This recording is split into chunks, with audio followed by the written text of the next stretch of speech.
on the rope report. A big day for the boss, baby, Barrett Courtney. The next Batman Arkham game is a MetaQuest exclusive. This is Ash Parrish over at The Verge. Today, MetaQuest has announced the next entry into the iconic Batman Arkham series will be Batman Arkham Shadow, a VR game that's exclusive to the MetaQuest 3. Iron Man VR developer Camouflage and Oculus Studios are developing the game, which is set to release later this year.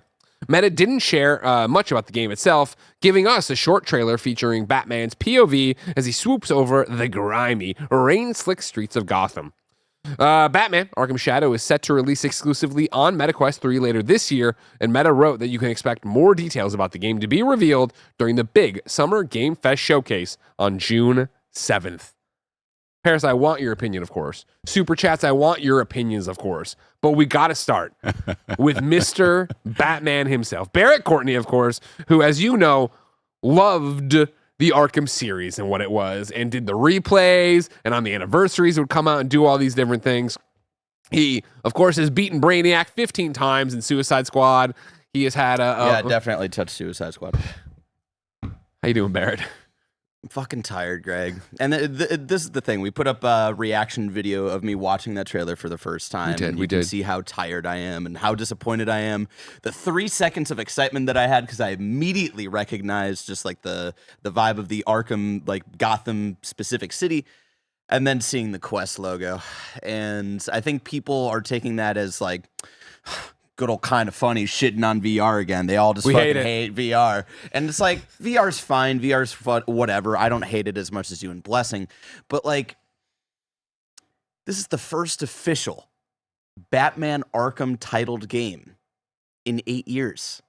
The last one was also a VR game that was like, fine. People liked it. People enjoyed it. But it wasn't one of the 4 Arkham games that preceded it, which were very special. You know, you can have your debates about Arkham Origins and Arkham Knight, but at least as a whole, as a franchise, those games were fucking special for a very small amount of time, it now feels like, right? Yeah. Those games, I feel like, spearheaded the age that we're now in, where so many studios are obsessed with trying to dive into superhero game stuff. And I think because of the success of that, and that led into Spider-Man, and that led into where we are now, right?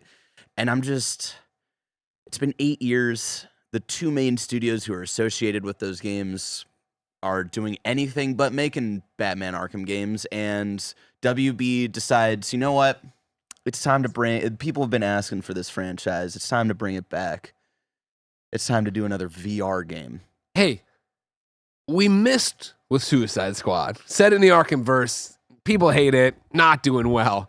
You have to imagine that when that fucking floundered and failed, they looked at this one and being in the pipeline like, they are going to get shit on. They are going to get shit on all over. Yeah. And, man. But hey, Greg, main villain seems to be Ratcatcher. You excited about that? I mean, James Gunn's Suicide Squad, never forget. Thank you, Barry Courtney, for your expert analysis there. Yeah. Paris, where are you at with VR, and then what does that mean for this Batman Arkham game? So it's interesting. I've only recently gotten into VR in the last, since PSVR 2. That was my gateway into it, and PlayStation's not put out anything since. So it's the MetaQuest 3 was when I really just started jumping into it and playing, like Asgard's Wrath 2 was the thing. I did the whole Steam Link thing. Yeah. Start playing Half-Life Alyx on there. It was great. So for a Batman VR game to come to MetaQuest, I'm definitely interested. I want to check it out. Yeah. I'm going to have an open mind to it. But I hear everything that Barrett's saying, and I get that part as well. I even brought my Vision Pro. Actually, I have it out there, so you can shit on that. One of the 13 people who have it. There's dozens of us. Dozens! Looking for the perfect gift to celebrate the moms in your life? Aura frames are beautiful Wi-Fi connected digital picture frames that allow you to share and display unlimited photos. It's super easy to upload and share photos via the Aura app, and if you're giving Aura as a gift, you can even personalize the frame with preloaded photos and memories. How do I Greg Miller from Kinda Funny knows so much about Aura because I just gave Jen one for her birthday. I used the QR code on the box to preload it with photos of her and Benny, and when she booted it up for the first time, she got to see a sweet little message from me. I like this frame so much that I am actually legitimately buying one for my mother for Mother's Day. From grandmothers to new mothers, aunts, and even friends in your life, every mom loves an Aura frame. Right now, Aura has a great deal for Mother's Day. Listeners can save on the perfect gift by visiting auraframes.com to get $30 off plus free shipping for their best-selling frame. That's auraframes.com. Use code KINDAFUNNY at checkout to save. And mom, if you see this before you get your Aura frame for Mother's Day, please act surprised. Yeah. Are you still using your Vision Pro like regularly? Yeah, that's why I brought it. Yeah. I took it on the plane because I wanted to watch X-Men 97 on the plane. Nice. But I still get the potential of VR. We need more VR titles. So in other words, if VR is going to succeed, we need more developers to jump in and create content for it. This is a loaded question that we talk about all the time, but people are sick of hearing me talk about it and Bless talk about it and random chuckleheads. You're no random chucklehead. As a man invested in VR now, in playing VR experiences, you talk about for it to be a success. Yeah. Do you think, in your heart of hearts, VR will be a success? And I will have to then understandably say, what is a success? But go ahead. I think it'll remain niche. Yeah. I don't think it'll ever be a huge success. I can see it being more widely adopted. It's probably the wrong word. There's going to be more people that will adopt it and use it, but I'm finding my main uses for it is not productivity. It's entertainment. Yeah. I don't see this being a device that people are going to be productive with. I see it watching movies. I might play a video game on it, but that's about it. Yeah. So I don't know how mainstream it's truly going to be. That's the thing for me, where if I was to look at my personal experience with VR and where I am now, disassociate right now just Batman Arkham in general and Camouflage, an incredibly talented studio, friend of the show, Ryan Payton and the Camouflage team. I loved Iron Man VR. I hope when this drops, I'm going to definitely play it and stream it and yada, yada, yada. But to disassociate from it, it's the idea that at this point, for me, being an adopter of PlayStation VR 1 who really did like it, loving what the Quest has done with wireless VR, loving the tech of PlayStation VR 2, we're just at the point that I look at this, and this is an announcement, and it's a franchise, and it's a night and day reaction of my own personal belief from what it was when the original Batman Arkham VR got announced, where it was, oh my God, that's awesome, I can't wait. And I did it, and I played it, and I enjoyed it enough, but it's not like a must play. Now it is that thing of I look at it and I go, oh, okay, I, outside of a stream, probably will never play this, just because that's where I am with VR now. Yeah. VR does not fit my personal life right now, where it is, when I get home, I don't want to be cut off from my wife and child. And then even when it is, okay, it's the end of the night and they're both asleep and it's time for me to play games, I'm tired to the point that I don't feel like strapping on a headset and doing this thing. I'd rather sit on my couch with a giant TV and play. And so that is very much a personal thing, but I feel like we have gotten so far in the VR timeline that is what everybody has a personal case now for what VR is. And it clearly is that the overwhelming majority is not, oh, I'm going to strap it on and go.